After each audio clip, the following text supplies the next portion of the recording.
I think everyone needs a coach. I mean, mentorship and guidance have been incredibly crucial in our development as a company. So I thought I'd introduce you to some amazing coaches as part of this special series of Meet My Business. So on today's episode of Meet My Business, the special coaching edition, I'm very excited to introduce you to Jared Shippel from EQ Consulting and Coaching. Jared, thanks so much for taking the time to chat today. Thanks so much for having me.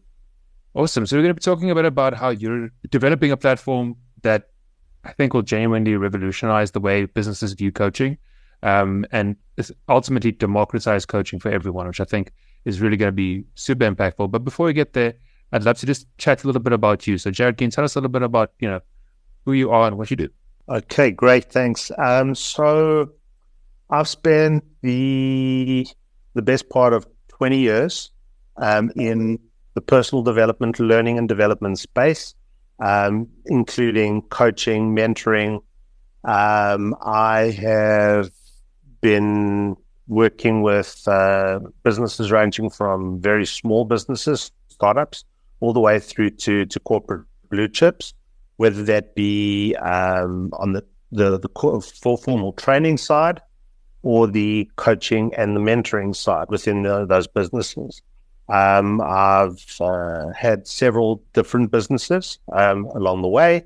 Some of my current trajectory has been directed by coaching small businesses of varying types, kinds, and let's call it bank balances as well.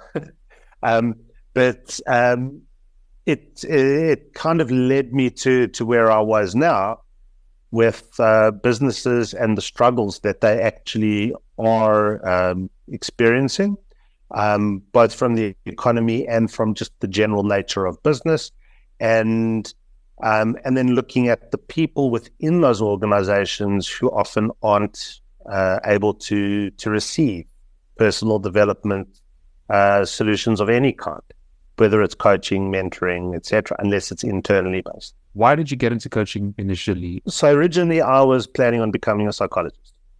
And I was geared towards becoming a psychologist, and I became, and because my preference was on the neuroscience side, I was working with people who I couldn't help. And my core ethos is making people's lives better. From the time that I interact with them, there has to be some kind of progress. And I found myself becoming quite deflated, possibly even depressed, that I wasn't able to make the difference in a person's life. And that I'm not just talking about their psychological state. How could I improve on that? So when I finished my studies, I started a business that was a combination of consulting, coaching, and training, working primarily in the learning and development space. But I did, in a sense, gradually move into the more coaching environment.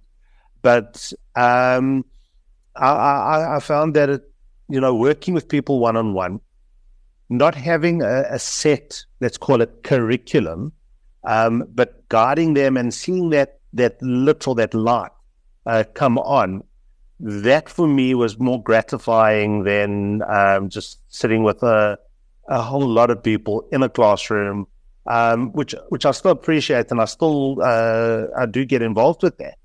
But when you make a difference, especially when it's with someone who then has a knock-on effect within their business, within their life, within their family, etc., or whatever that may be, that was what really drew me to coaching and, well, let's call it more broadly, personal development or professional development. But yeah, it was, I suppose, a quicker transition than some other coaches.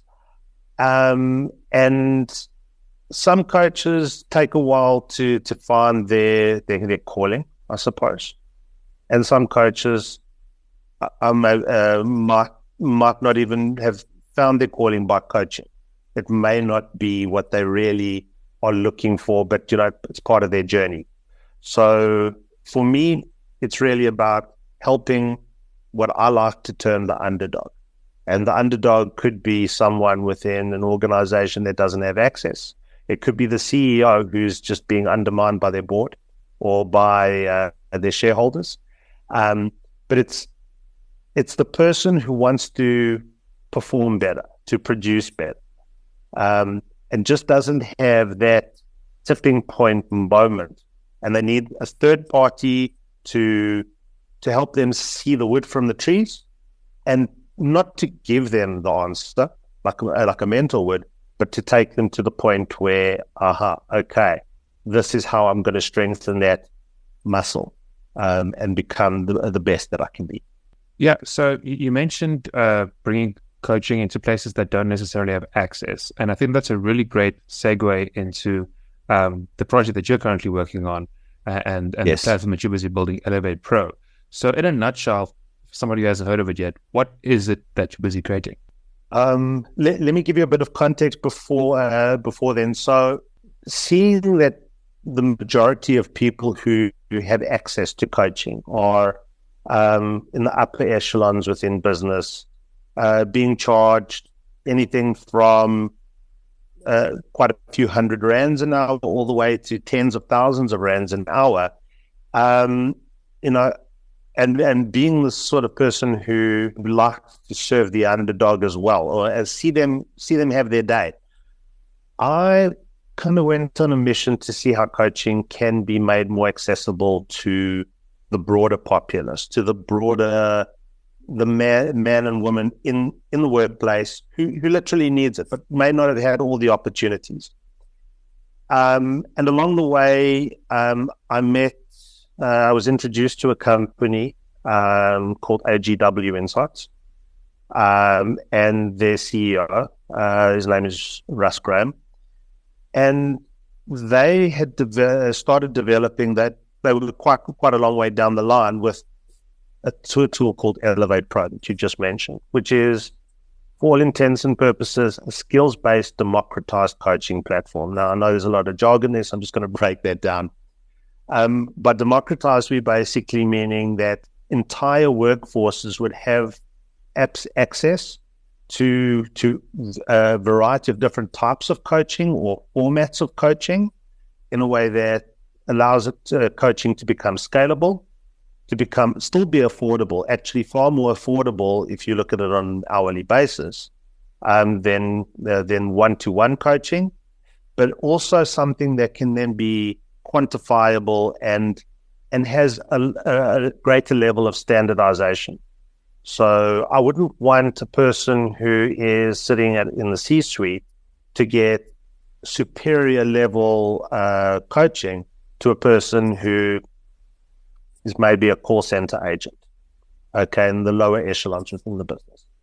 And we started having a lot of discussions about what this looked like, how this looked.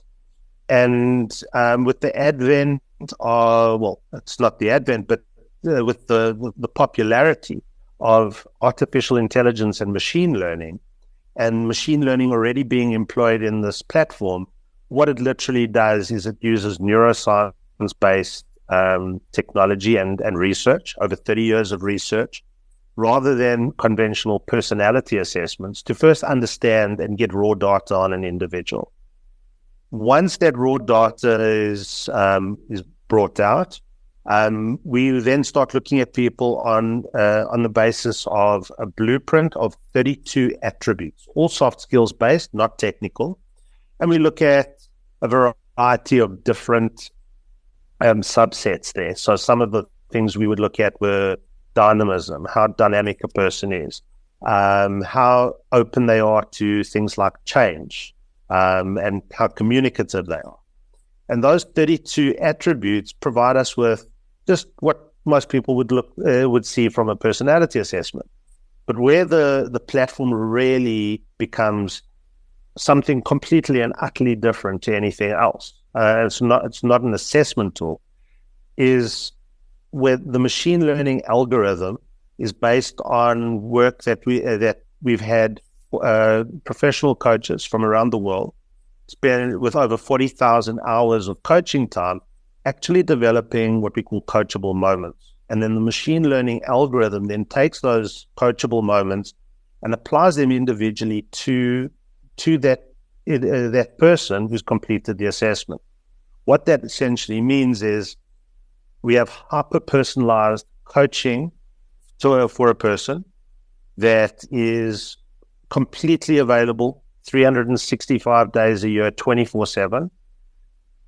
The person is then able to understand their own motivations, their own learning styles, their own basic communication, leadership, management styles, what the challenges are that they would experience at a very unique personal level, what the stresses would be, and then a series of techniques, strategies, and suggestions, which would then allow them to work through the challenges that they would be experiencing. Being someone who comes from a very human-based set of sciences in psychology, I was insistent that there has to be some kind of human element when a person hits that proverbial brick wall. So within that, what had already been built and what is continuously being updated as well is that whoever the person is, irrespective of level, they now are able to access a warm-blooded coach, hopefully warm-blooded, exactly the same way that most other people are, and in various formats. So it could be directly via the platform, via email, via WhatsApp, via some kind of chat messenger, or virtually, or actually organize face-to-face sessions. But now what the platform does is it gives us all that preliminary information, and where the challenges really are, we can then hyper-target whatever that coaching is to deliver not just assistance in, let's say, their management style or how they like to be managed or how they handle meetings, but we can then see what type of coach is appropriate for the challenges that they're experiencing, what the particular issues are, and then we can address those issues in a far more directed way and in a shorter space of time. So the person's not necessarily being coached for months on end. I love that you're bringing in the human element to the coaching as well, because with all the AI-assisted tools that we have nowadays, I feel like what they broadly do is help you with stuff that can be replaced by humans to a degree. And then if you add expertise on top of that from actual people, you like multiply those results dramatically. Just an example is with all the AI generated content that people are doing nowadays. You can always tell if it's just an AI with zero oversight after the fact. What I'd be fascinated by is how humans will be able to actually use the analytics that you're busy generating from the Elevate Pro platform. So a lot of coaches obviously have their own personality tests. They've got all their different ways of finding out more about their clients. But it looks like this platform is taking that to a degree that would be unfeasible for most people to do, like the amount of information that you can gather from the clients. Am I understanding that correctly? If a coach is to use some kind of a personality assessment, and this is just me coming from a psychology background, are they actually trained to properly analyze it? And that's the first question. And there are several industries where personality assessments have been used to great success, but at the same time, it may also be marginalizing certain individuals within those sectors. And I'm not going to specifically mention that. And that's why I think, any kind of assessment needs to be utilized in a very responsible manner. What we're looking at as well is something that differs from personality assessments in a few ways. So firstly, a personality assessment, your personality can change literally from day to day. Your neural pathways, it's highly unlikely that they will, unless you have some kind of traumatic brain injury or a virus that affects the brain. There's a number of other ways as well. But essentially, most of the ways that we are have been defined from the time we were little kids, 6 to 8 years old, maybe 9. And so the research that we have that's been done into this assessment is pretty much based on some of the top neuroscientists, and we use that assessment to do two things, really. First of all, it's to get people a little bit more engaged. It's not just about doing an assessment for the sake of assessment. And the reason that we use this particular assessment is also it is less prone to bias. So I can alter my personality dependent on who I'm in front of, because I can assume what they would like to see in me. I'm asking questions that are that seem pretty unobtrusive. So I'll ask a person, you reach for a door. What hand do you use? Okay, so I'm starting to look at things like brain dominance now. If I use my left hand, I'm genuinely going to be using my left hand to open it. The algorithm in there already starts seeing, okay, he's using the right side of his brain because it's contralateral, etc. What that then does is it gives us raw data, just much like a personality assessment would, against 32 attributes. So some of those are persuasiveness, how persuasive you are. Are you inclined to be more introverted or extroverted? And I just want to be clear here that we're not looking for strengths and weaknesses like some other tests do. What we do is we look at it along a continuum, and the platform then allows us to use a baseline to compare a person against rather than a norm group, so that we can say, would this person be suited to a particular role as defined by the company, not by society, okay, in a particular company, okay, or an organization. And we can compare people according to a profile that they've essentially set, because that is what they want within their culture, their organizational culture. That raw data, anyone can look at, and that is open to a level of subjectivity, I'll be honest with you. But what we have done is within that algorithm, it then transforms that information into the coachable moments that are appropriate for that person. So if I were doing a normal psychological personality report, there is a certain level of subjectivity that I would include for recommendations, etc. What we're looking at is standardizing that process using an algorithm which doesn't deviate. And based on the information which it has, it then takes that information and says, well, Jared is the sort of person who in this particular situation in meetings likes to know everyone that's in a meeting. He would get nervous if we didn't have a proper agenda. And these are the ways that we can overcome that. And these are some strategies that we could use. So that's an example of how it's used. So we try and take the guesswork away. And given that not every coach comes from a psychology background, many of them come from business, from commerce, and that provides a unique idea of what against what they're supposed to be providing their clients with. That's fantastic, but it doesn't mean that they necessarily are going to be analyzing psychometric assessments or data. So the tool guides them, and it requires less additional accreditations, etc. So in some ways, the barrier to entry is lowered a little. But we also are very particular about who we work with, that they are seasoned business professionals and know exactly what it is that they are going to be coaching on and in their particular style. So I'd love to understand, get a good visual of the user journey here. So could you help explain practically what it actually looks like? Company has now installed or has implemented Elevate Pro and the broader system, how does it actually work on the floor? Okay, so what we try and do is we try and at every point try and add the human element, and obviously that becomes a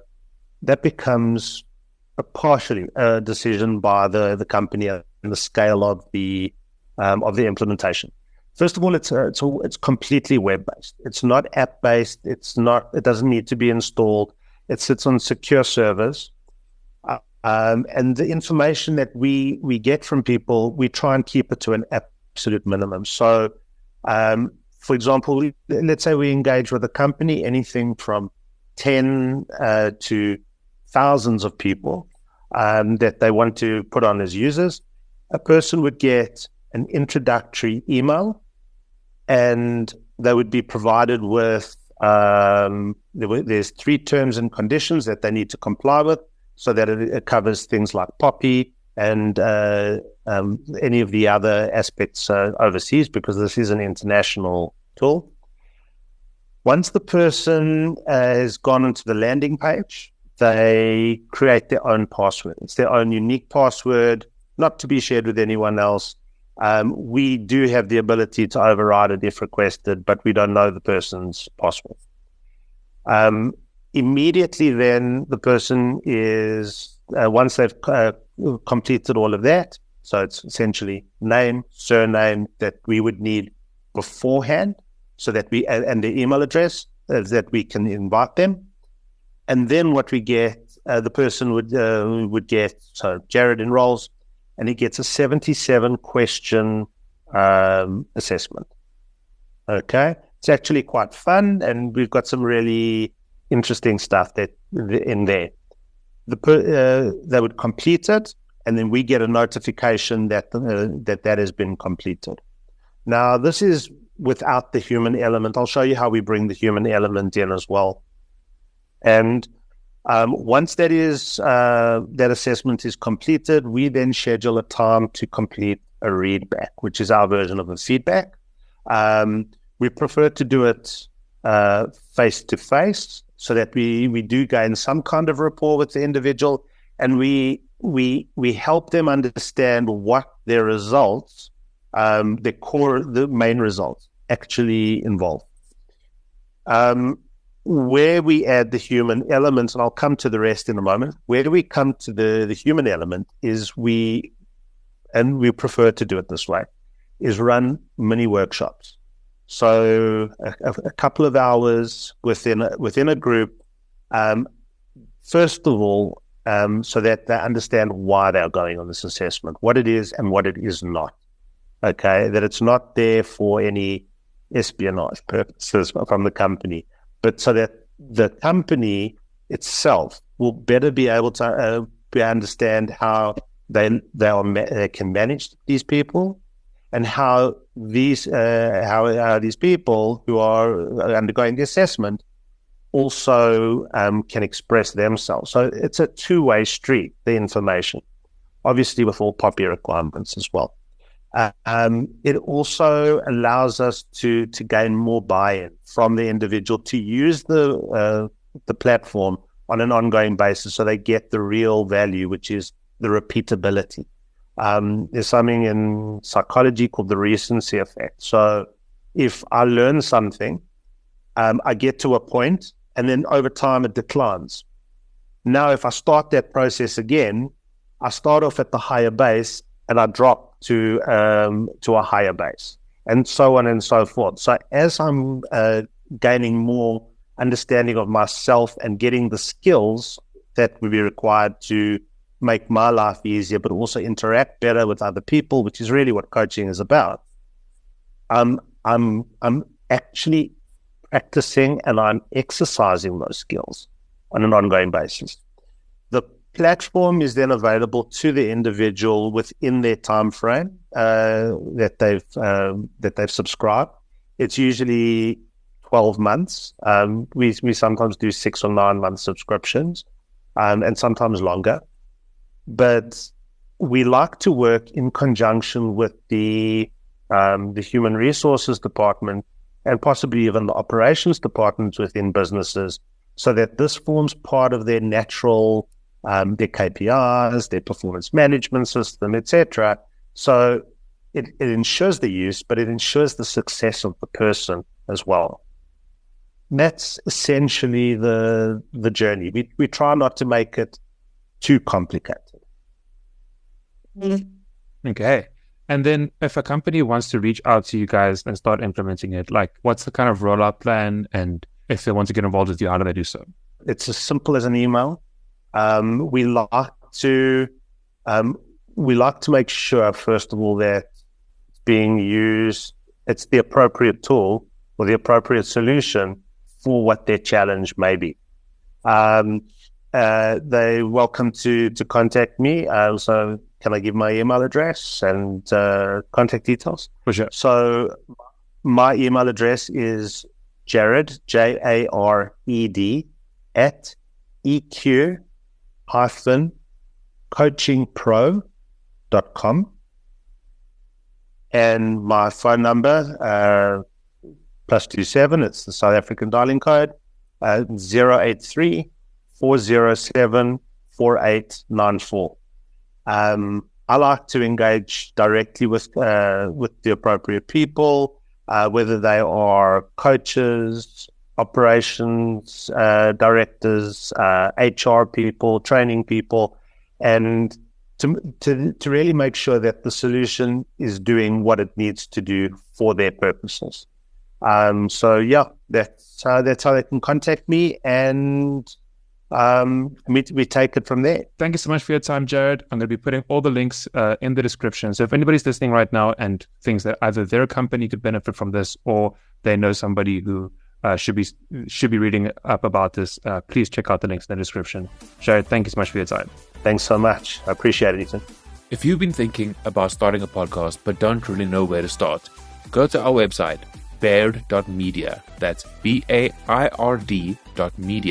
You can find the book, Become a Podmaster, everything you need to know to master the art of podcasting, and you can also sign up to one of our mentorship programs, where we help you figure out, develop, and produce your show from start to finish.